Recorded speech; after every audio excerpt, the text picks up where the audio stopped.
Hello, good morning, happy weekend to everyone. Welcome to Inside Sports Talk with your host, Joanna Roselli.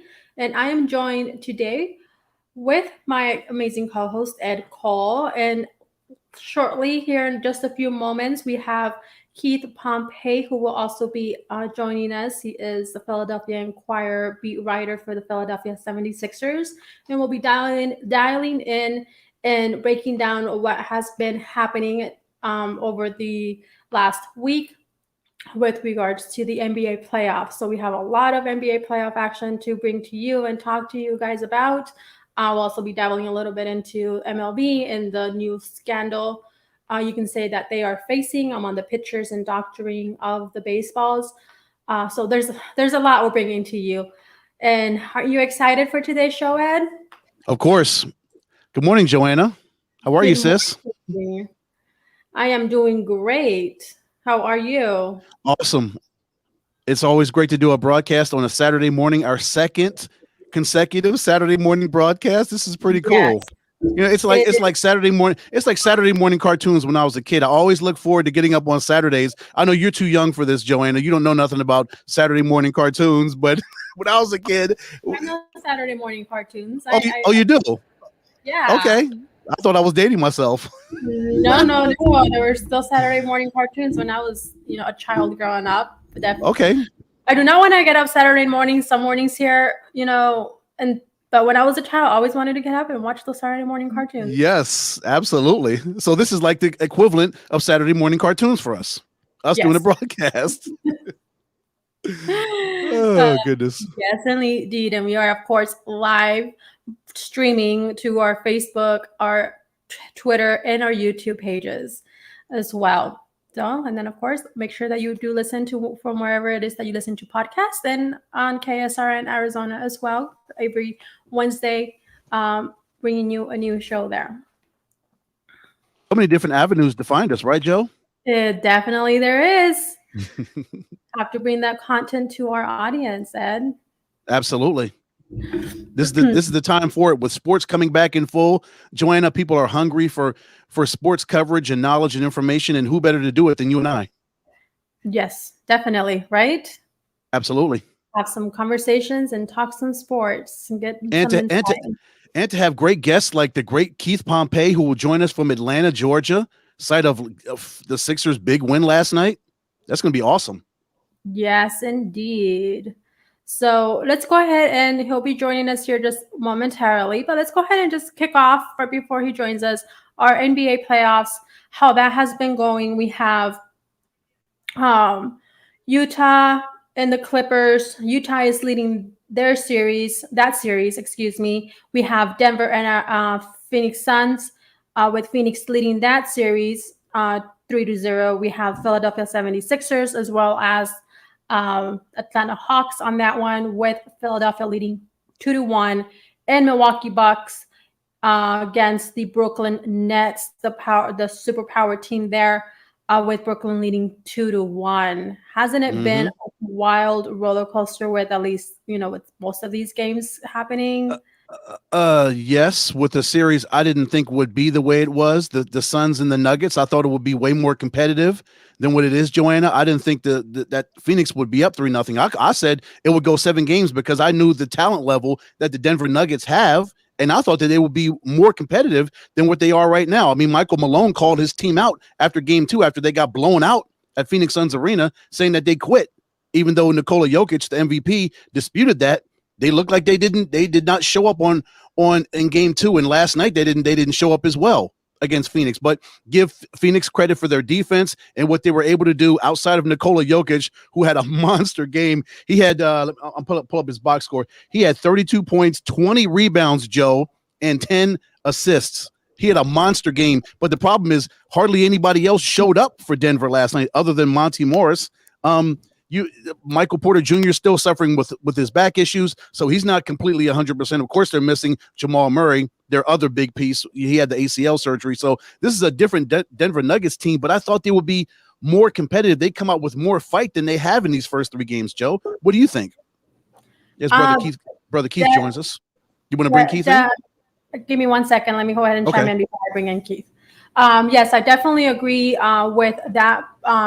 Expecting to be a more competitive series between Denver and Phoenix. And I expected that to go 5 games. Still, that could be that possibility, but not by the way that looks of it, unless Denver is able to pull something out and change that on Sunday. Excuse me, but I definitely saw, that for me it's surprising that it's not going to go to that 6 or 7 game series that we did expect it to be. Phoenix has just been coming out dominant. They are on fire. They have like the eye of the tiger that I call it. Hmm. That and they've just been dominant. They were able to go ahead and carry that over from the beating the Lakers onto Denver. And I want to go ahead and as I bring in Keith here, our Philadelphia Inquirer insider for the 76ers, a beat writer here, and what your thoughts were, Keith, when the coach, the previous game, the way that he called out that team, the Denver Nuggets, and saying that they pretty much gave up and didn't really have anything left in them. And it seems like that may have had and carried over an effect into last night's on Friday night's game against the Suns. What are your thoughts on that? Typically when a coach does that, he's trying to send a message to his team.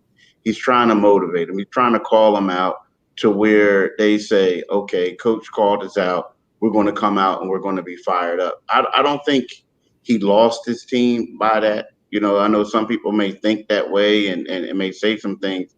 But to me, you see it a lot. Like, hey, we were manhandled. Hey, we were rough. We didn't do this. And it's basically saying, look, y'all, it's time to man up. But a lot of times when sometimes that happens, in certain series, it's kind of like the coach knows that they just can't go. They can't battle this team. I mean, you look at Chris Paul, you look at Aiden, who all of a sudden he became the man that everybody thought he was going to be. That they're just too powerful for the Denver Nuggets right now. But I just looked at it. The coach was just trying to call his team out in the media and see and have them man up and come back and attack the Phoenix Suns, but they just can't do it. Keith, I know you were busy last night. You were at State Farm Arena taking care of game 3 of the Sixers and the Hawks. But once you got back to the hotel or you got some time to watch some highlights of the Suns Nuggets game, what did you see from that game? Just Denver, just the Suns, what they were able to do in that third quarter, a la what the Sixers did last night in that third quarter against the Atlanta Hawks, outscoring them by 15. It's crazy how games usually come down to a quarter, like what the Sixers and the Suns were able to do last night, and that changes the complete tide of a basketball game. Yeah, exactly. I mean, what they say in the NBA a lot of times is, you want to be able to win that third quarter or you want to win the first couple minutes to set the tempo. Because there's some teams, they come out, they're like sitting in the locker room. Everyone's amped up for the start of the game, but you have to be amped up for the start of that third quarter because a lot of times that's where games can be won or lost. And especially, you're a team like Phoenix, you're in Denver. You want to come out there and you just want to attack them. You want to play. But I hate to say it. When I look at that team, I'm looking at guys that, man, he was a Sixer for like 5 minutes and then he was traded. Man, the Sixers really wanted that point guard, but they couldn't get him.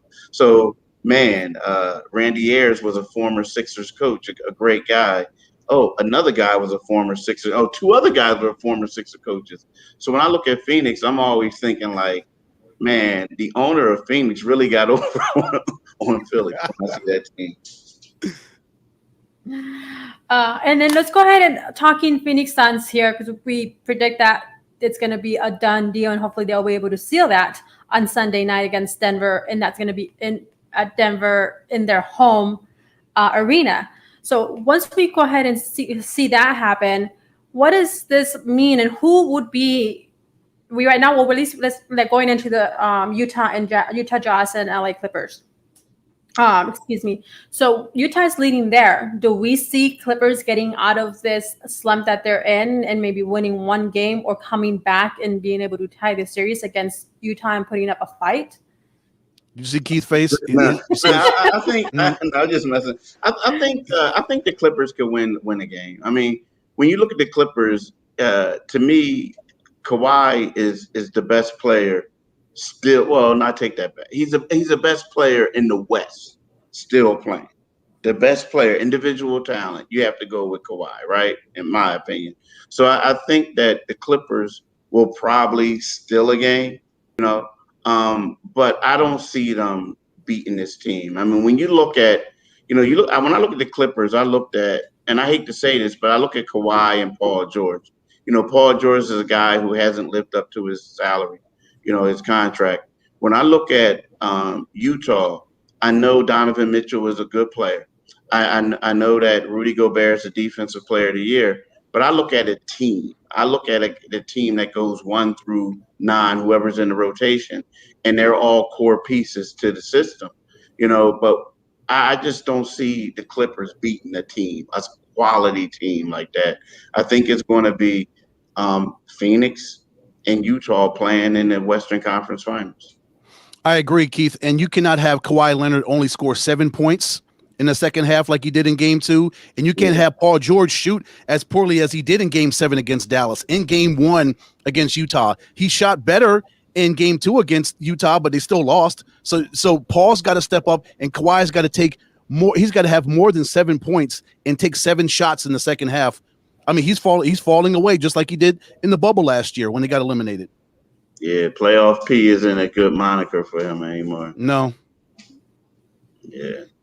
And what do the Suns have to do if they do, which we do see happening here, facing the Utah Jazz, because they're pretty evenly matched and they have some similarities in their playing style.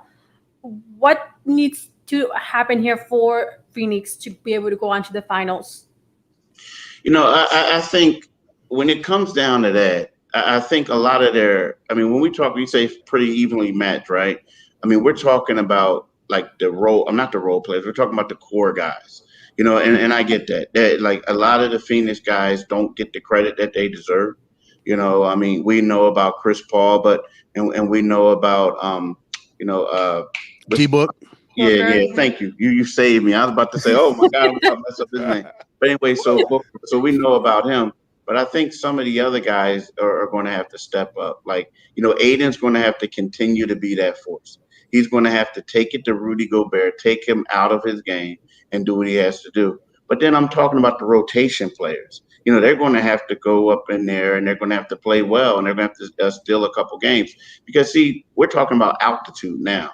Like, you guys live in the desert, that dry heat, but they're going to go up there and they're going to play. Well, heck, they're playing in altitude now, but they're going to have to go up there again, and they're going to have to do something. They're going to have to really guard the perimeter well. I mean, that's what the key is going to come down to, guarding the perimeter well. But the thing is, I kind of like Monty Williams as a coach. I like Chris Paul when you give him the ball and you tell him to be a leader. Not be one of these new point guards that want to just get buckets. He's a leader. And I think that will give you an edge in the game like that. It's going to be tough to beat Utah, but I think when you have Chris Paul, you have D-Book, Aiden is playing well, and you have those young guys in that rotation, I think it's going to work out for the Phoenix Suns. And Keith, I also think it's going to come down to Phoenix never letting up like they on the gas pedal like they did last night in that first quarter. They scored almost 40 points, 37 in the first quarter. That defense, and then like the Sixers did last night when they had 28 assists on their made baskets, Phoenix had 26 assists on their 43 made baskets, and they hardly turned the ball over. They turned the ball over 12 minutes in 48 minutes of basketball. So all these factors will have to play in should they go on and knock off Denver and move on and take on Utah. So all those things are going to have to factor in. Also, the fact that both of those teams love to take 3-point shots. Well, I guess all NBA teams like to do it, but Utah and Phoenix really love to do it. Yeah. I mean, it's going to come down to it. Now, here's my thing. Don't get ahead of yourself now. I mean, I do believe that Phoenix is going to come out of they're going to win this series. But I think game 4 might be a little bit tougher than y'all think. I mean, and the reason why I'm saying that is because, no one wants to get swept, right? Unless, I mean, there's 2 ways. You don't want to get swept. You're playing at home. You have the MVP. And I think that I think that Phoenix can win it? Yes. But I think it's going to be tougher than what people think. Just because, I don't think this team wants to get embarrassed and say that we got swept in the second round. So it could happen, but I think it's going to be a little tougher than what we think. I do see what you're saying there, Keith, and I do agree that it can be a little bit tougher on that game 4, because no one wants to go down with the 0 marker on a series. So hopefully Denver is able to put up a little bit more of a fight. I actually thought that was going to happen more on game 3, and that we saw just Phoenix went ahead and blew past them, and the Suns are having blowout games. Now this makes I believe their 6th or 7th blowout game, continuous. So I see that they have been a little bit of a different team since coming out of that Lakers series. They're not playing the same. They're playing differently. Yes, the Lakers were, they were tough and they were aggressive, but it seems like Phoenix learned from that and what they needed to bring out. And so that way they're able to dominate and win those games going forward. Yeah. I'm sorry. I didn't mean to cut you off. I mean, what I'm just saying is, like, a lot of times when we always like, oh, it's going to happen. It's going to happen. It's like we forget that they still have a game. You know what I mean? Just because now, I mean, who knows? Like, maybe Denver could be like 1, 2, 3 Cancun, but I just don't see it. I just don't see it. So I'm just saying, they gotta come out and fight. I mean, and they're gonna do stuff. I mean, they're gonna have to play hard. I just think that, they have to remain focused on it, because and stop thinking like, okay, we're waiting for Utah, because you still have a game to play. And that's why it's good that you have a guy like Chris Paul, because he's going to have them ready. But just know that this team just doesn't want to get embarrassed on their home court. I mean, for like when you lose, I know sometimes it's better to lose, to get eliminated at home, because you don't have to hop on that plane and come back. You can just go home and just be about it.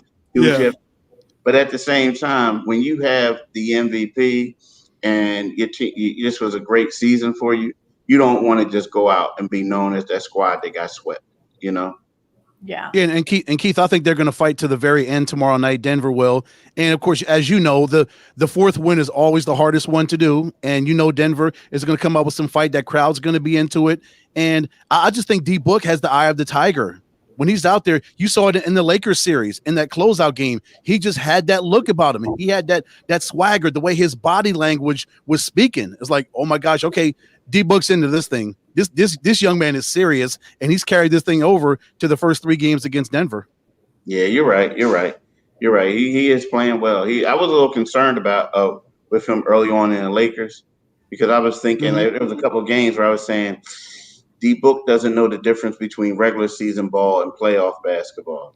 And then all of a sudden, and what I mean by that, it's not a knock on him. It's just that when you play on a team and your team is struggling, it's an intensity level that goes higher. That a lot of young players, it smacks you in the mouth initially. And then all of a sudden it was like, hey, I'm D Book. You know what I mean? And he played well. So he's, I'm telling you, I'm a fan of his. I think he's a great player. It's just that I'm glad that he adjusted quickly, Yes, and it's exciting because for many of them, especially for Book, this is their first playoffs series and playing in the playoffs. So, which makes it fun, and being able to how they've been able to go ahead and evolve throughout these playoffs and these series, and how Chris Paul helps to shape that and bring that out in each one of them. And also, man, we haven't even talked about Joanna and Keith. Jay Crowder, what a great addition he's been. Obviously, he's had that playoff experience being with the Heat last year when they played the Lakers in the NBA Finals. He brings that toughness and that playoff experience, that caliber that the Suns needed to get them to where they are right now. Yeah, he is. He does bring that. He does bring that. I mean, everyone needs you need one of those type of role players that can do that. A guy who's gritty, a guy who's going to, do the stare down like he did to LeBron, a guy who's going to, get in the Denver Nuggets players' faces. Like, what I mean? You need that. You need that. I mean, I hate to say it. You need that to win. You need that toughness, and that's what he brings. Yeah. And speaking about toughness, Keith, I'm going to go ahead and shift here to the Eastern Conference with the Brooklyn Nets Sorry, excuse me. Yes, Brooklyn Nets and Milwaukee Bucks. So we saw there the first game how was another major blowout there with Milwaukee and the Bucks, but Bucks were able to actually come out with the win. So even though right now, yes, Brooklyn is leading 2-1. Do you see that the Bucks were going to go ahead and put up more of a fight going further into this series and to the next game and not go down as we initially thought in the first couple of games how Brooklyn was just coming out dominant against the Bucks?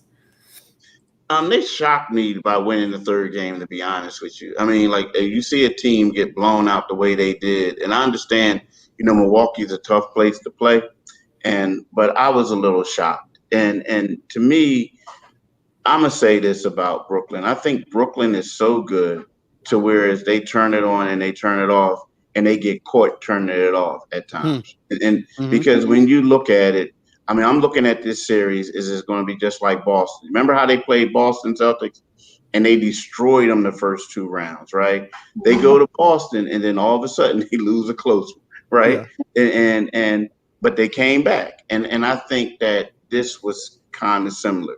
Now I know that Milwaukee is a way better team, but I look at Milwaukee as trying, and now they're doing those tactics where they're getting in KD's face. They're doing all this other stuff. Like when you do that, it's kind of like that's like the last straw. Like, hey, we got to try to rough you up, try to intimidate you to win. To me, no offense to anybody else, any other team, but I think if Brooklyn is playing at a high level, there's no team in the NBA that can beat them. No team in the NBA that beat them, just because you can't match up against their stars. But so to answer your question, I don't think Milwaukee has a chance. I think, I mean, it could go 6 games, it could, but it looks like a gentleman's sweep to me. Where okay, y'all won game 3, but we're going we're going to get on y'all on game 4, and we're going to close this thing out in front of our own our house, and they're going to be partying in Brooklyn. You know what I mean? So Yeah. I don't see it. It was just one. It was just one of those defensive battles, Keith, where Joe Harris is going to shoot 1 of 11. When does he ever shoot 1 of 11, 1 of 7 from 3-point range? And Kyrie had an off night. Of course, there was no James Harden there, and both teams just shot poorly. If Brooklyn hits only a quarter of their 3-point shots, which hardly rarely happens, and then Milwaukee struggles, it was just one of those good old fashioned defensive playoff battles, and Milwaukee was lucky to come out on the winning end of that game, but. I don't know if that's going to play out on Sunday afternoon back there in Milwaukee. I don't know if we're going to have this kind of defensive battle tomorrow afternoon. Yeah, I don't see it. And again, I hate to sound negative for them, and I know, like honestly, Milwaukee to me, and Brooklyn's number 1, Milwaukee's number 2. Milwaukee might even be better than the Sixers, right? They're number 2 in my eyes in the East, just by head-to-head battles, right? Yeah, But yeah. that Brooklyn team, it's crazy. Like I haven't seen a team in the East like that since like I'm what I mean is a dominant comparable to the Western Conference teams. I know like the Miami Heat were good, you know what I mean? But like this team is just star studded. You just don't see that. And it's funny because they got Western Conference players playing in the East, dominating, you know. Yeah, no, I totally agree. I don't remember the last time seeing a team as dominant as the Nets, and especially being in the first season, how that they're all together and just every single dynamic and being able to go ahead and do that and be as dominant as they have been in this first season. I think that's incredible because no coaching staff, and even if you have a caliber team, being able to go ahead and pull forward as far as they have so far. Yep. Yeah, Great. I guess you could go back to the years when KD was in Golden State to see a team that could be as dominant as Brooklyn is right now. I don't know if did Golden State have that kind of talent level that Brooklyn has back then, Keith? Are they comparable? I don't think so because No, I don't think so either. Yeah. because when you look at it, a lot of those guys weren't. How should I say it? A lot of those guys weren't on that level just yet. Like when you look at Brooklyn, you have KD, who's a 2 times Final MVP, right? Then you had guys who were already all-stars who came on. Now, when I think, and now this might sound crazy to you, but when I think of a team that the last team that I saw that had an semblance of like all-stars or all NBA players like that was, and they got along and they played with roles, were like the Lakers. You remember like back in the 80s and the 90s or the 80s. I'm talking about the Magic Johnson Lakers where they would get a guy who would come in and who was like all world on his team, and he said, "Well, you got to be a role player," and they would buy in and they would have their play their role. That's the last time I saw something like that. Now, again, I'm not comparing this team to those teams. And then you look at the old Phoenix Suns teams. Unfortunately, they had to go up against some elite teams when they had like Charles Barkley and them. They had great players, but they all had to play a role. So when I look at this Brooklyn team, they're good. We just got to figure out if they're all going to be able to mesh and win the championship, or are they just going to be like the Portland Trailblazers, who had a bunch of great players. They just couldn't get over the hump when the finals came. But, when I look at it, this the the Golden State Warriors, they were great, but they did things so differently. Like, you had the Splash Brothers. You really didn't have an elite big man. You had Draymond Green, who was able to pass the ball to people. And then you had um, Kevin Durant, who came in and was able to be the closer. So, yes, they played greatly. But now you have James Harden, who they said was selfish. But then all of a sudden, he's like doing a lot of great things. Then you have like Kyrie, who they say who doesn't care, but then we find out he does. You know what I mean? So, they said Blake Griffin. They said he's washed up. He can't dunk anymore, and But he's now not. he's like he's like dunking on Giannis and pulling his hand down. So like, so they're a great team, but we'll just see what they can do, against a team that's very well coached and a great point guard and stuff like that. Yeah, and I agree with you, Keith. I want to just go back to what you mentioned previously. Yes, they're a great team, and what you're seeing now, able for them to go ahead and carry that into the finals and get out of the finals with that. But not only that, how they're able to go ahead and keep the team, at least the big pieces, and that they don't, like we see this time and time again in all the major leagues, is you win a title, then you go ahead and selling off those pieces or trading those pieces away, which is what made you. You're selling the essence of it. So seeing that the Brooklyn Nets don't do that and suffer from it, and how they're able to go ahead and bring it on to the following season and being able to go ahead and be able to go ahead and repeat that or make that better and continuing that going forward. Yeah. See, some of those guys are like they're in their prime of their career right now. Some, like, let's say Joe Harris wants to get paid, maybe he can't get paid there. What I mean? He won't be able to get paid. Yeah, he won't be able to get paid. But yeah, I mean, I think they'll be good next year too, because they got these guys under contract. But who knows after that? I mean, because let's face it, when we look at this team right now, this is the Brooklyn Nets are a front office nightmare. And the reason why I'm saying that is because if you look at it, you have James Harden on his third team, Kevin Durant on his third team, Kyrie on his third team. And it's kind of like, what they do is these are guys who have all the power. They know it. The NBA players created this team because guys said, hey, we want to play together. So there's no telling. Like 2 years from now, one of those guys may say, hey, you know what?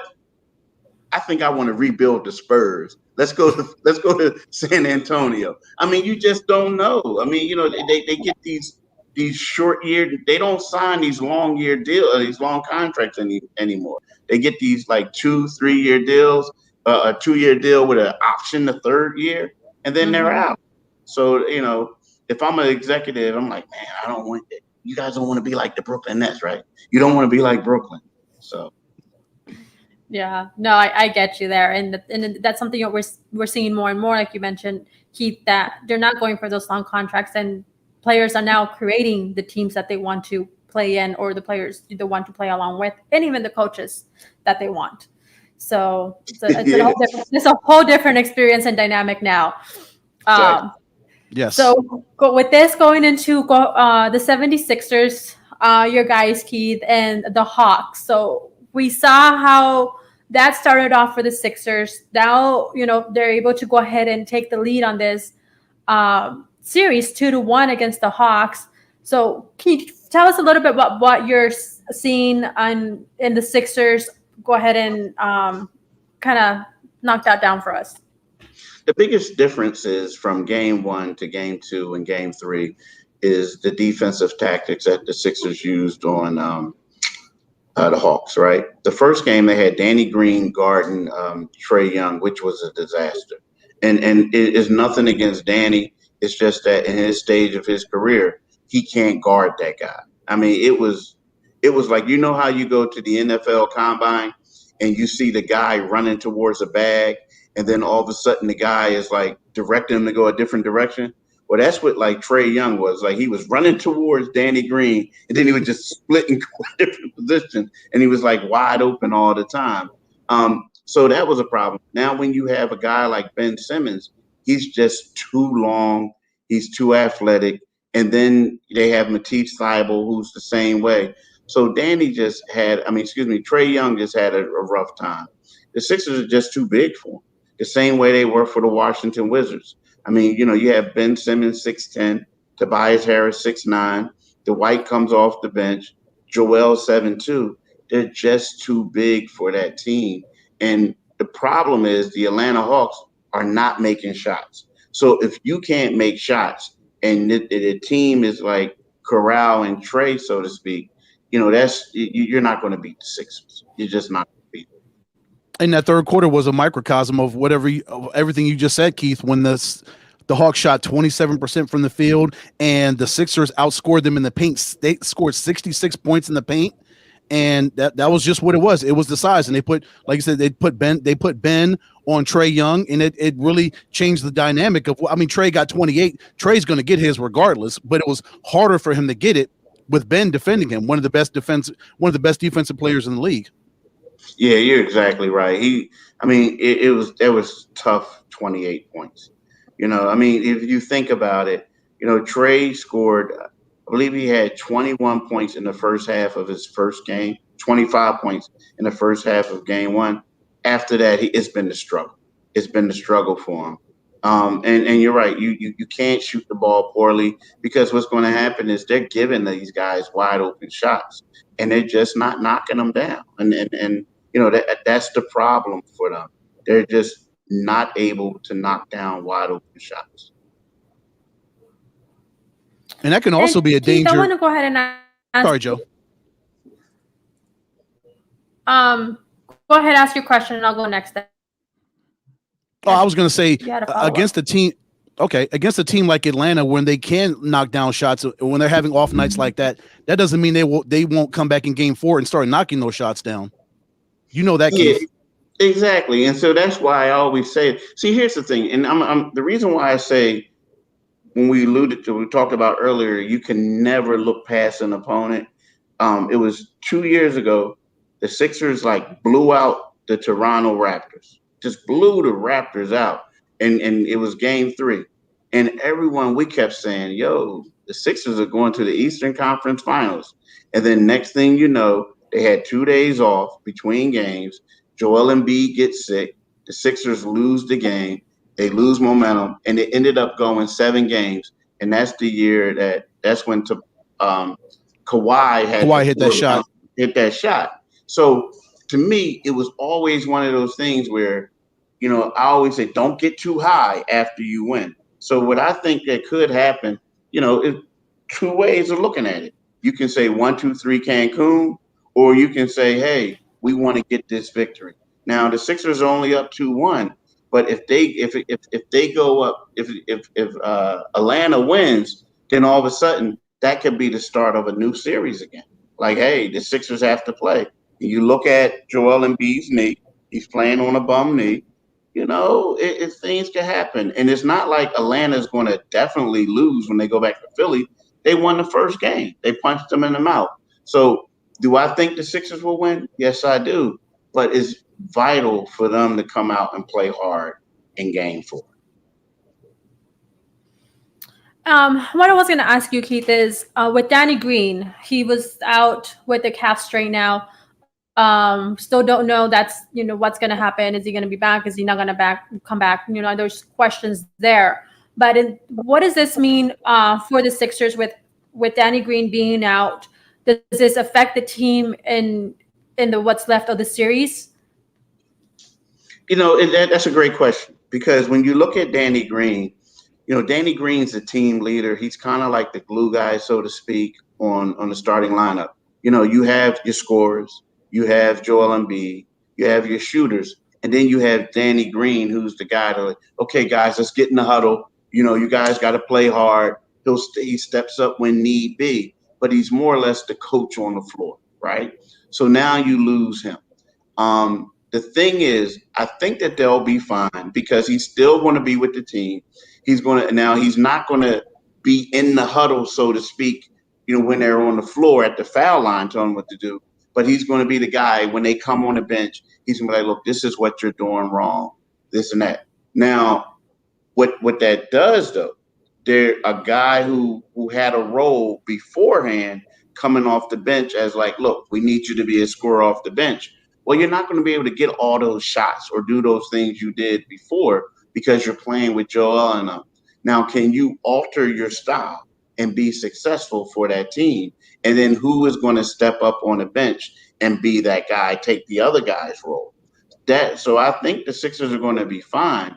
But now, if it was Joel Embiid who went down, or if it was Dwight Howard, if it was Ben Simmons, another big, they would have a problem. But right now they have guys that's going to step up. It's just a matter of who is going to be the vocal guy while they're on the floor, a la like a Chris Paul is, telling, making sure everyone's in the right set, making sure everyone's doing something, making sure no one quits, no one doesn't give 100%, less than 100%. So that's what they're going to miss. But I think they'll be fine from an X and O standpoint. Keith, two things of concern for me from the game last night. One, the injuries. We talked about Danny going down. Tobias Harris fell down in the fourth quarter, hit a camera and kind of bumped his head, even though he came back in the game and he played really well. He came back and got a nice little driving layup right after that play. So he's tough as nails. And of course, Joel twisted his ankle in the second half and he fell down. He had that really hard fall when he fell on his back. So injuries are a concern. The boys are banged up, and also they missed 14 free throws last night. Do the free throw misses concern you, and do the guys being banged up does all of that concern you moving forward in this series? Oh, they both do. I think they'll be fine in this series, but when you're talking about, let's just assume if they get out of this series and they go up against Brooklyn, well, you got to make foul shots against Brooklyn. I mean, and then Joel Embiid has to be dominant, your health has a lot to do with that at times, right? Like playing in X amount of games. Like, yeah, he look good game 1, game 2, but what happens on game 3 after if they don't get like a lot of rest because the proximity of the teams? So, to me, that's a major concern because, you think about it. Right now, the best thing for the Sixers to heal up is to hurry up and eliminate this team and hope that, the Brooklyn series goes a little longer. That way that you can rest your players up and hopefully have some of them back, or if not, have them closer to 100%. So, yeah, those are two things. And the free throw shooting, people they're starting to do the hack a bent. They're starting to try to get them to the foul line. And as you said, they missed 14 of them. I mean, you can't shoot 60-something% from the foul line, especially in a blowout. I mean, it's crazy. And the best free throw shooter, guy who gets to the line the most, is Joel Embiid. And if he's injured and if he's hurt, you're losing that, man. And you're losing a high percentage of your shots in regards to making them. So, yeah, those are two major concerns for me. I'm going to go ahead and go on to our next topic here, with still staying with the NBA, but we have championship history that's about to be in the making. We have the teams that are remaining. Neither one of them have won a championship since 1983. We have all of these coaches would be first timers in getting a ring. We also have, for instance, our GM, some of them making history, like James Jones of the Phoenix Suns, who would be going right now is in the race for his fourth championship in 10 years. Right, he has three at the moment. So this has been, I think, in my opinion, and I believe I mentioned this to Ed, and I know PLR previously, is that this has been the most exciting and fun playoffs I can't remember the longest time that I can remember. Yes, the other ones have been fun, good to watch or here or there, but this is just all around basketball is just phenomenal. From the east to the west, and just how everything has just come together in what we're seeing here. So what is this? We're seeing something different here with the NBA and the championship and the way that it's going forward here, Keith. What's your thoughts on it? How do you see possibly this even changing the NBA going forward and even these teams? I mean, I like it. I think it's the changing of the guard, so to speak. I mean, there was times when we're talking about Book. He was always a good guy. I mean, a great guy. He went through the point where he didn't get the respect that he deserved nationally, and then all of a sudden people got injured and they put him on the All-Star team 2 years in a row. Well, now he's showing people that look straight up. I shouldn't just be an All-Star reserve alternate. I should be a guy that's just going to be there all the time. You look Mm-hmm. at the new faces. I mean, he's an all-star, young all-star. I mean, you look at Ben Simmons, Joel Embiid, young all-stars. You look at these other teams, Utah Jazz, young all-stars. So I think that now all these guys are playing well, and it's just, it's their time. It's their time now. We look at, I mean, we forget that when we talk about LeBron James, I know he's a great guy. He's going to go down as one of the greatest to play, if not the greatest in some people's eyes, but he's in his mid 30s. The rest of these guys are in their 30s. These are young players who are coming up, and they like, as they say, I got next. Well, it's their time to be on the center stage, and I think they're taking advantage of it. And it's good for the league to have Devin Booker and these guys to make it far, and so they can let people know, like, it's just not the same old three teams, and it's just dumb and no one else gets an opportunity. Yeah, and I love the fact that you can have a Memphis Grizzlies team with Ja Morant, Dylan Brooks, Jonas Valanciunas, all these guys on Memphis make a run and at least get one win against Utah in that series before Donovan came in and they absolutely swept out Memphis. But still, the fact that they went to San Francisco, knocked off the Golden State Warriors, made the playoffs, shows that the Memphis Grizzlies are set for a lot of years of success, because that's a young basketball team. And of course, you talk about Dame Dollar out there in Portland doing his thing, even though they were eliminated. I just love the fact that, as you said, Keith, it's a changing of the guard, that these teams are coming up. They've got all this new young talent, just making the NBA such still a viable and strong organization and a great product to watch on a nightly basis. You're exactly right. You're exactly right. And with that being said, do we see this as probably being an end to dynasties, at least for the time being? Because, like you said, we have the same teams over and over. We had the Bulls, we had the Spurs. I guess you can throw Dallas in there as well. Golden State Warriors, Miami Heat, you name it. So now, do we see that changing possibly and having a little bit more different teams being a part of the playoffs and into the finals, or do we see maybe still dynasties being created here? Here, this might sound crazy to you. I think the Lakers are going to be good. I think they're going to continue to be good. I think because it's LA and people want to go there, and it's because of that team. I know they struggled before, and then LeBron brought them back. But I think like LeBron and AD are going to come back next year. But in regards to that, I think that we're still going to have elite teams, right? And I think we're always going to have dynasties. But I just think they're all going to come in certain stages. Like, for instance, you had the Spurs, right? Before that, it was the Miami Heat, right? Then it was the Golden State Warriors, right? Now I just think that it's just going to be the changing of the guard. It's just like I think that I think that if you guys lose, if they lose Chris Paul, right, then they got to go out there and get another point guard. But at the same time, if they can keep these guys there, like if they can keep them there, I think that that's going to be a dynasty in the West. I do. I mean, it's Phoenix. It's like it's Phoenix. It's the Phoenix Suns. And so basically things come back. I know Phoenix didn't win a championship when they had those great players, but that was an elite team. That was a dynasty. They just couldn't get over the hump because there was another team that was better than them. So I think that Phoenix is back, but they're going to be a dynasty in the West.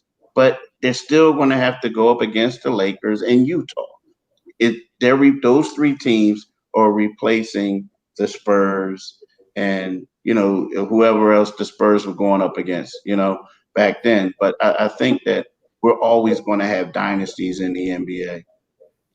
Keith, is it likely? Do you see it's likely that the Phoenix Suns would keep CP? I know CP, it's reported he's looking for at least 3 years, $100 million. Is this a situation where Phoenix could sign him to the deal? He's going to opt out of that $44 million he's supposed to make next year. Could he stay in Phoenix, or would you see him going to New York to the Knicks? Or how do you think things would play out with CP3 in the future for him? That's a tough one because, if you're Phoenix, you got to think long and hard and say, is this guy going to hold up for that type of money? But if Phoenix gets close and you realize, I voted him as a candidate for MVP, not the number one, but I gave him my number 3 vote, right? But I feel like, what do you want? Like, if you want to keep Devin Booker, right, you may want to keep Chris Paul too. You may. I mean, you may want to give him that money because, like, we're talking about dynasties. In 3 years, that's when the team has a chance of winning the championship. And you look at it like we're talking about the Lakers. The Lakers are going to be back. Utah is going to be back. And so my thing is, if you don't keep Chris Paul, who are you comfortable enough to be the point guard to step in and keep this team at this level that they're at right now? So that's a major question that the Suns have to answer. But me personally, like, I would pay him the money. But at the same time, I'm not the person that has to deal with if he drops off next season, then you're like, whoa, I gave this guy all this loot and I'm gone. So, I mean, I would do it, but I'm not making that decision. And talking about making decisions, Keith, I want to go ahead and have you ask this. I want to ask you this question. I cannot use my words apparently anymore. That's out the window. Mm-hmm. I'll go ahead and ask you on this one of the last couple of questions that we have here. But making decisions, Becky Hammon, she is the future of the NBA for women here. Her name is in the hat for potentially having a head coaching position. Her name is thrown in with the Indiana Pacers. We also have the Trailblazers looking for a head coach there, and there's going to be some others, of course, as the season officially does come to an end after the finals. So is this the year or the season, this coming up season, where we will go ahead and get to see Becky Hammon, seeing a female having a head coaching position in the NBA? Right now, she's a longtime assistant coach for the San Antonio Spurs. What do we see? Do we see that changing anytime in the future? What does this mean once it does happen for NBA opening the doors for other women having head coaching positions, but not only in the NBA, but also in MLB, possibly even the NFL? It seems like NBA is the one who is is the stepping stone to and making these type of changes, at least as of recently, and everyone else following suit from there. Your thoughts, Keith? I don't know if this is the year, but this is what I will say. Like, we're talking about that Indiana situation.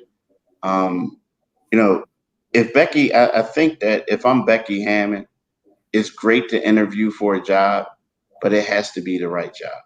Because, my thing is, you go into a situation, I don't care if you're Red Auerbach coming back, if you're, I don't care who you are.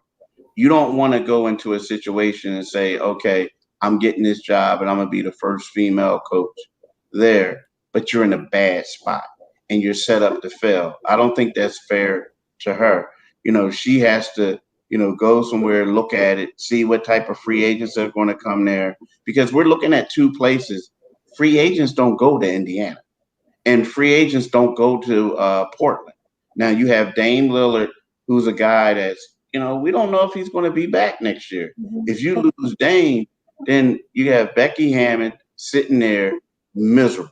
And then all of a sudden you're going to have someone say, hey, well, we gave her a chance and look what she did. And that's not fair to her. So, what? I would love for her to get a job. I would love to see, a female football coach, a female soccer coach, baseball. Like we have a female general manager in baseball now, right? So my thing is, though, let's make sure that they're at a great position, because it's not about, like, as much as we want to talk about coaching, you know, you can be the greatest coach in the world, but if you don't have those players, you're going to be a below 500 coach in the NBA, right? So, in order for her to be successful, I want her to go to a place where she's going to be successful, not just say, I'm the first female head coach. And then people say, oh, well, we gave her an opportunity, but did you really? You gave her an opportunity to coach a struggling team with a bad culture. I don't think that's good for her.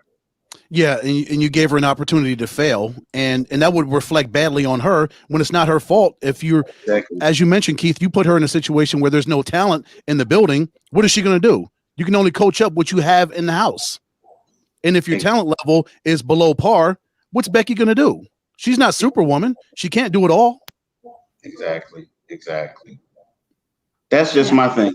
So I hope that's not a non-answer.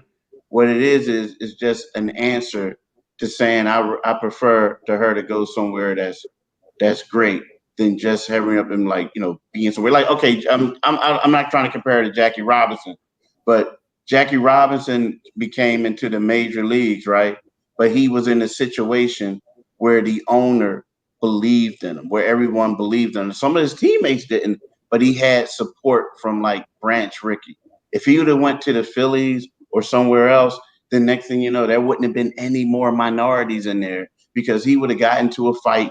He would have struggled, and then everyone said, "Hey, good, we gave him a chance." And then there would have been no people of color in baseball or for years to come. So to me, it's great to be a pioneer. I want her to be a pioneer, but she has to be in a pioneer, like Ed also said, in the right situation. Right. No, I totally understand where you're getting from the yes. And we want her to be successful, be a pioneer, and being given all the pieces, all the tools to where she can succeed. Why give her, and put her in a situation where she's gonna fail and not be able to succeed from that. And it's, mute at that point. We always want nothing but the best, being able to be placed in that spot, in a positive one, not a negative one. Absolutely. Yep. Speaking about women in sports, we want to go ahead and shift a little bit to the WNBA. Keith, will be our last question that we'll have for you here, and I want to kind of get your thoughts on this too. Is with WNBA kind of hasn't, at least recently, has been gotten a little bit more attention. It's kind of becoming a new attraction in sports, and they're having a little bit more traffic, and we're seeing a lot of changes. We're seeing how a lot of even ex-athletes, like Alex Rodriguez, purchasing a WNBA team, and a lot more interest there. Is this something that probably is what is changing the attraction, the attention to the WNBA, on top of the great and leaders that we do also have out there in the league, with the coaches, with the players themselves? And we have some, great, greatest of all times. We have some GOATs in there as well. And those up and coming, like Sabrina, we have a Diana Taurasi, we have, in that we haven't had them in the past, but it's becoming more and more drawn to, at least as of recent. What do you see that's changed that in the WNBA? I think that the league is doing a better job of promoting them. I mean, here's the thing. Like, I remember I came to Phoenix once to do a feature, and I went to a WNBA game, right? And I didn't like the game. I liked the game. The game was exciting, but I didn't like what I saw. And what I mean by that is I saw two teams playing in practice uniforms that looked like They had the same similar uniforms back in the day, but the only thing different was the color and the patch that they had on there. And I'm saying to myself, like, come on, this isn't summer league. This is like a league, a pro league. And now it looks like, you know, after the league, young ladies had to fight. I think they deserve more money, but they did get a raise, but they still deserve more money. And now you look at Sabrina, you see her, commercials with Chris Paul, and when they're marketing them better now, before when they're marketing them better now, it's going to make people want to watch the game now, right? Beforehand, it's like if you have them wearing practice uniforms and do I really want to see people playing in like practice gear? It looked like, I mean, to me, they look like practice uniforms. Now they're going back to the old uniforms.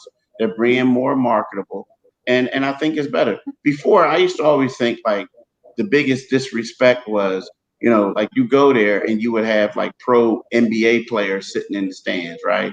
Sitting on there, and everybody's like, oh yeah, he's at the game. And I'm saying, but listen, you got to do more than just have people showing up to the games, and possibly like who knows that did they go to the game because they really wanted to go there, or was it part of their contract? You know what I mean? Before, I felt it was a lot of that. So now I like the fact that they're marketing the young ladies better. I think they need to start paying them more. And another thing is, I understood why they did it because of these young ladies were playing overseas and doing stuff like that. But I always felt like, okay, you got them playing the same time that the baseball season is going on and all this other stuff. There's a lot of stuff for people to do. People want to go to the beach. They want to go here. They want to go on vacation. And this is when you have them playing. But I understood that. But I always felt like it was by far a second class citizen. That was my opinion. Yeah. And I do understand what you said there, Keith, with as far as before versus now with the teams. So I remember going to a Mercury game years ago, and just like you said, the uniforms and like the mood was even different. Just every aspect of it was different. Now I went to a WNBA right before like the year before COVID, to a Mercury game, so different. There was a vibe, there was a, just this energy, just everything changed about it. The uniforms and actually having people there in the stands, it was a lot more, fuller there. So there's a lot that definitely has changed, but definitely a lot more also that can change, and that, to grow from and learn from too. Mm-hmm. Exactly. Yeah, because they knew that they had to up the entertainment factor, right? As Keith said, there's so many different options for people to spend their money. Dollars are limited in everybody's families, and people have to figure, okay, do I want to go to a WNBA game, or like Keith said, do we want to go on vacation? Do we want to go see the Diamondbacks, or do we want to go see whatever other baseball team is in that city that has a WNBA team? There's so many other different options, and the league said, okay, so we are competing with all this stuff. We got to step our game up, or we're going to be lost in the mix. Yep. Yeah. Indeed. So, but I'm excited for WNBA, how far they've come now, and able to see that and the changes, and being able to see elites like, or like a Diana or Sabrina, who is just coming in her first season and is just on fire, and seeing more like that. It's amazing. Yeah. So, Keith, will you go ahead and let our viewers and listeners know? Tell them a little bit about what you do, and your podcast, and where they can find you. Yeah, I'm the Sixers beat writer for the Philadelphia Inquirer. I'm also the host of the Locked On 76ers podcast. You can follow me on Twitter at Pompey on Sixers. You can follow me on Instagram at Pompey on Sixers, and please do that because I need to get my followers up. And also you can listen to the Locked On Sixers podcast. It's the only podcast that covers the Sixers that comes to you 5 days a week. But yeah, you can follow me on Inquire.com. And of course, his brother is sitting in a hotel room in Atlanta. How far are you from State Farm Arena? How far is the hotel from? I want to say maybe probably 3/4 of a mile. What I typically do when I go on the road, I always try to stay somewhere about a mile away, so I can get some steps in. Like, I gained like too much weight during the pandemic, and I get a little lazy. So what I try to do is I try to leave early and walk to the arena. So that's what I'm. Yeah, How crazy was that crowd last night, Keith? Almost 17,000 in the building. man, it was a party, dude.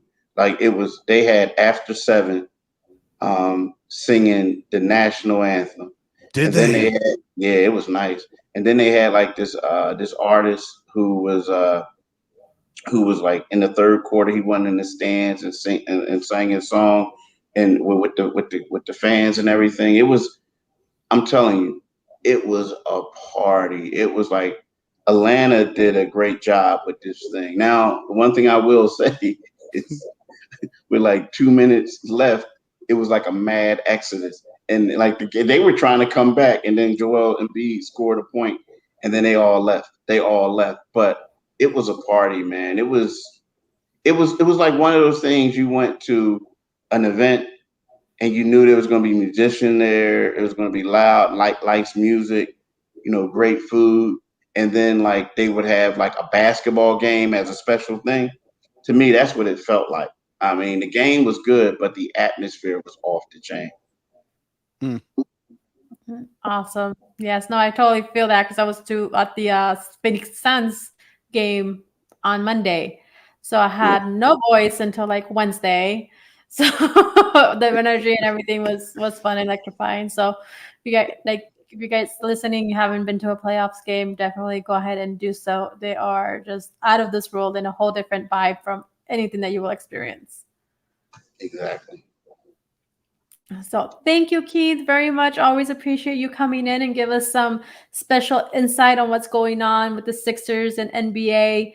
And we'll definitely be having you again soon. You're one of our regulars here to go to. But hopefully the Sixers can go ahead and pull it off and go on to the next round and possibly face on the Nets. Yeah, we'll see it. I don't know if they're going to face the Phoenix Suns though. They didn't get that far, but it'll be nice. But I want to thank y'all for having me on. I really appreciate it. Yes, sir. Thank you. Thank you, my brother. All right, bye-bye. Peace. Thanks, bro. Oh, He is just awesome seriously. to have on and brings us some amazing stuff. And for him to do that, Joe, on his day off, the day after game 3, he sat in his hotel room and spent an hour with us. That's quality. Close to an hour, definitely. I know our show is running a little bit longer than the usual, but before we go, I want to go ahead and talk and bring this up as a follow-up from our last show that we had, Ed, is with the new steroids that we have out there in MLB, the new scandal, you can say per se, is with the doctoring of the baseballs, having that sticky stuff, that's component that they're using. So more of that has been coming to light, and we're seeing now names being dropped out there, or that we know that they use it, or they've been accused of using it. So we have one of those names is Trevor Bauer. We have who's with the Dodgers, who we have there. We have Yankees pitcher. Oh my gosh, his name is escaping me. Garrett Cole. Thank you. Garrett Cole is another name that has been dropped out there with that. So with this happening and being said, Ed, well, we know that now players will be facing a 10-game suspension. Pitchers will be facing a 10-game suspension, finding that they are using this specific or this type of substance to doctor their pitches, doctor the ball. So, but what does this also mean, Ed? There's some more questions that are coming up here. So is the 10-game suspension enough? Should they also, I'm thinking they probably should also be fined. And then with as far as them going into now the second half of the season, with going into the playoffs, so this changes just so much. Now is this legitimate? Because it's a form of cheating, Ed, if you really look at it. Yes. Point blank, it just is cheating. So what does this mean to their stats? now they're you doctored the baseball, you doctored your way of play. That Mhm. means you're also doctoring your numbers. You're doctoring your performance. Yes.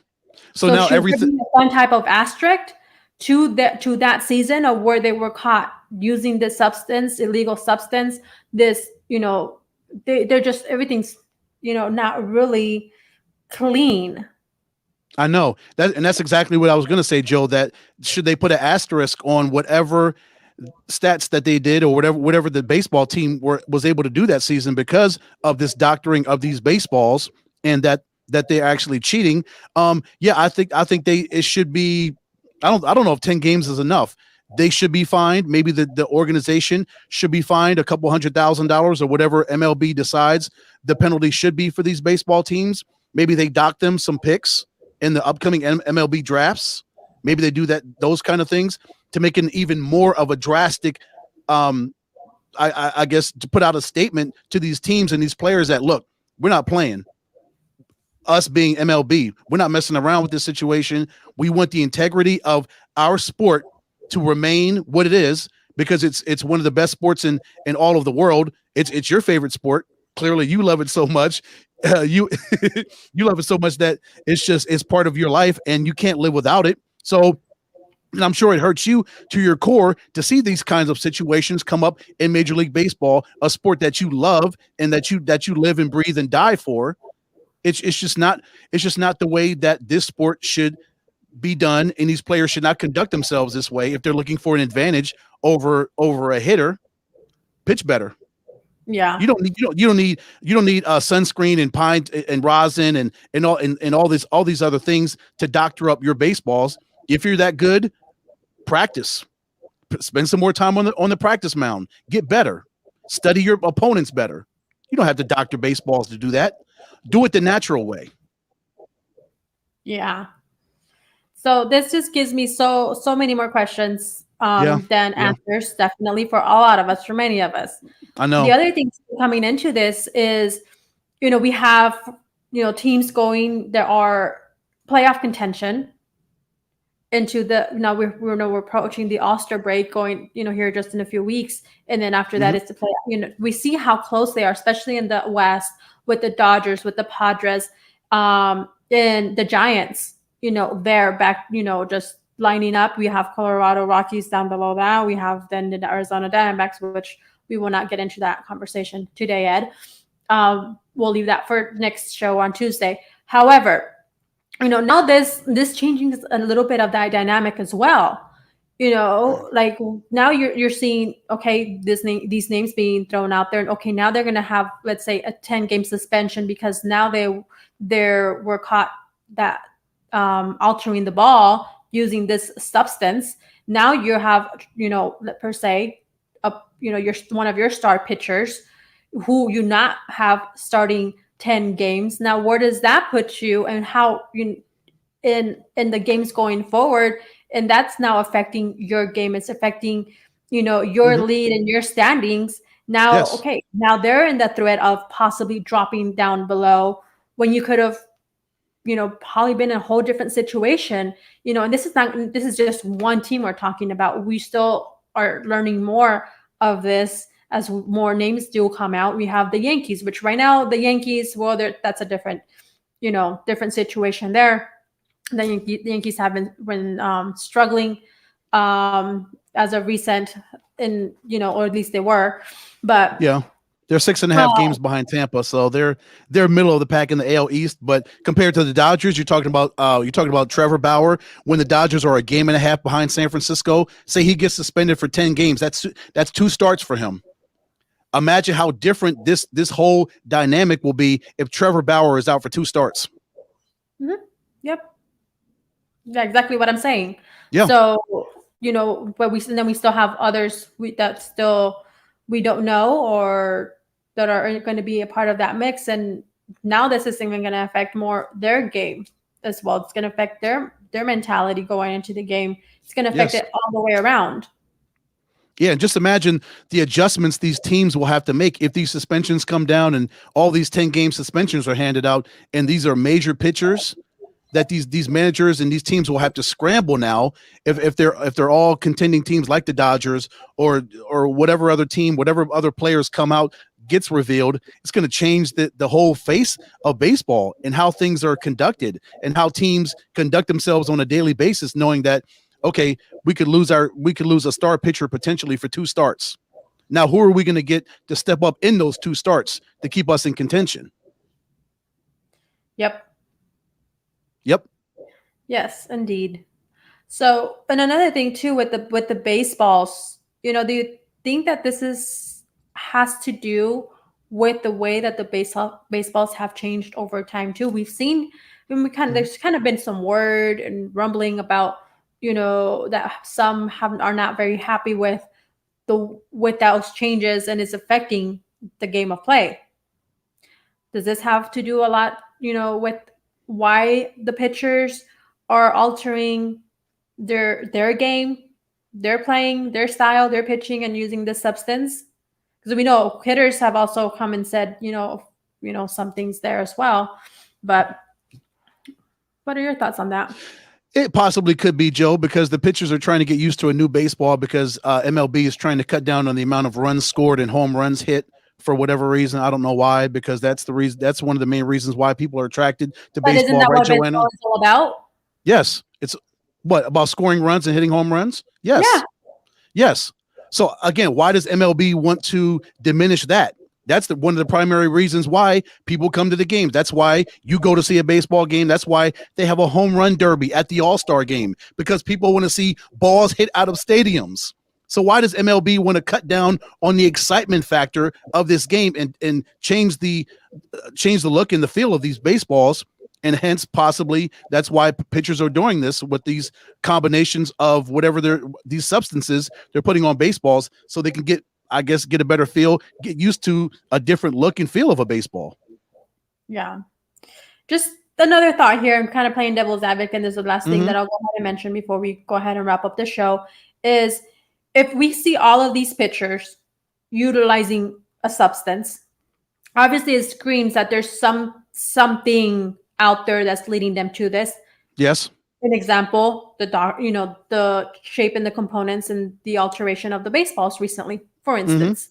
Okay, you are seeing this trend and you're seeing this happen, and okay, shouldn't baseball allow, or at least come to find out, have those findings of what it is that's causing that, and then maybe have a substance that is allowable by MLB, that is legal for players to go ahead and use. So if that is the case, for instance, in this, I just mentioned with the baseballs, so that can all go ahead and get used to the way that baseball is, feels, and get those mechanics in place and allow them to use it for a period of time or whenever they feel that there is a need, but it is a legal substance.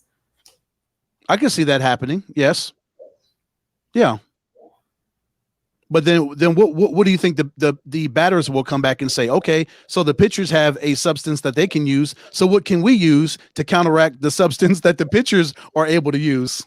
So then you're gonna come a situation like that's happening. Well, they never should have changed the look and the feel of the baseballs in the first place, because again, going back to what we want to see in baseball, we want to see runs scored and we want to see home runs hit. Why mess with a good product, Joanna? If it's working, don't fix it. Right, in which we had this conversation when that came out. Why Yes. are you changing it?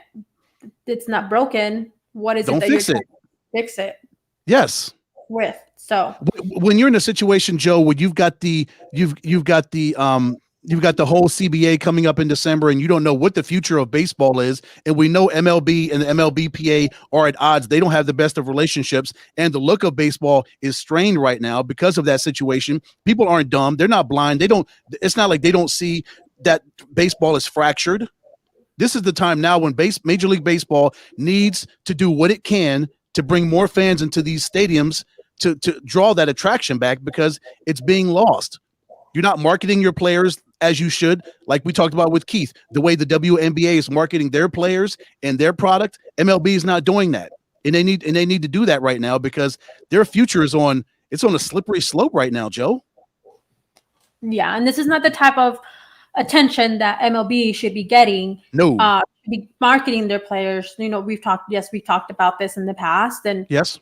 having those attention grabbers with commercials or promoting your players like at that Tatis Jr. Mm-hmm. Like with the Goldschmidt, or having that happen instead of having attention drawn to you in a negative fashion. Right. You want This as is much. what Mm-hmm. this is what also is drawing people and drawing fans away from baseball as well. Yes. People are There's tired a lot of more negativity than positivity right now. yes, And because we're all yeah, because all of us are living in a negative world, and we're all still coming out of this pandemic, and we've all had so much stress in our lives over the last year plus. Why would we want to have that kind of drama and negative attention drawn to us in a sport that we love? We want to go to a baseball game. We don't want to hear negative news. We want to go enjoy baseball for what it is, a fantastic sport. We don't want to hear about baseballs being doctored and players being suspended and all this stuff. It's too much of that. We want positivity in our lives, right, Joe? Yes. You're suspending players. You're hearing all about this. It's going to draw definitely your audience down. Yep. So, okay. So I'll put a pin in this for now, for the time being. Ed. Okay. So, to be continued. TBD. Yes, to be continued. To be continued. No, that's TBC. Yeah. TBD is to be determined. Yes, it could be determined too. So TBC, TBD. TBC to be continued. Yes. But with that, thank you, Keith, for coming and joining us on the show today to go ahead and get some insight on our NBA playoff talk. Gosh, he was great, wasn't he not? He was awesome. He was. Always is. And Ed, awesome to always have my amazing co-host with me. You as well, sis. And go ahead and let our listeners and our audience know where it is that they can find you. Of course, we're at 1 hour and 17 minutes. This will take me about 15 minutes to give all of my avenues. Stop shaking your head. No, Twitter at EdCole43, Instagram at EdwardCole301, Facebook Edward Cole, of course, here on Inside Sports Talk and Brother Paul's PLR show, The Sports Cave. All good? I'm done. That's a mouthful. Yes, it is. Okay. And you can go ahead and follow me on both Instagram and Twitter at JRosalie. That's JROSALYE. And of course, Inside Sports Network. Follow us on Instagram at Inside Sports Net and on Twitter at Inside Sports. An extra S at the end. Make sure that you do download our podcast from wherever it is that you do listen to podcasts. Tune in into KSRN Arizona. We air our show there daily at 6 p.m. there with our amazing friend Earl Burnett. And just go ahead and make sure that you're tuning into our live streams as well each Tuesday and Wednesday. Tuesday at 7 p.m., Saturdays 10 a.m. Thank you everyone for joining in and being a part of this with us. Until next time, this was Inside Sports Talk.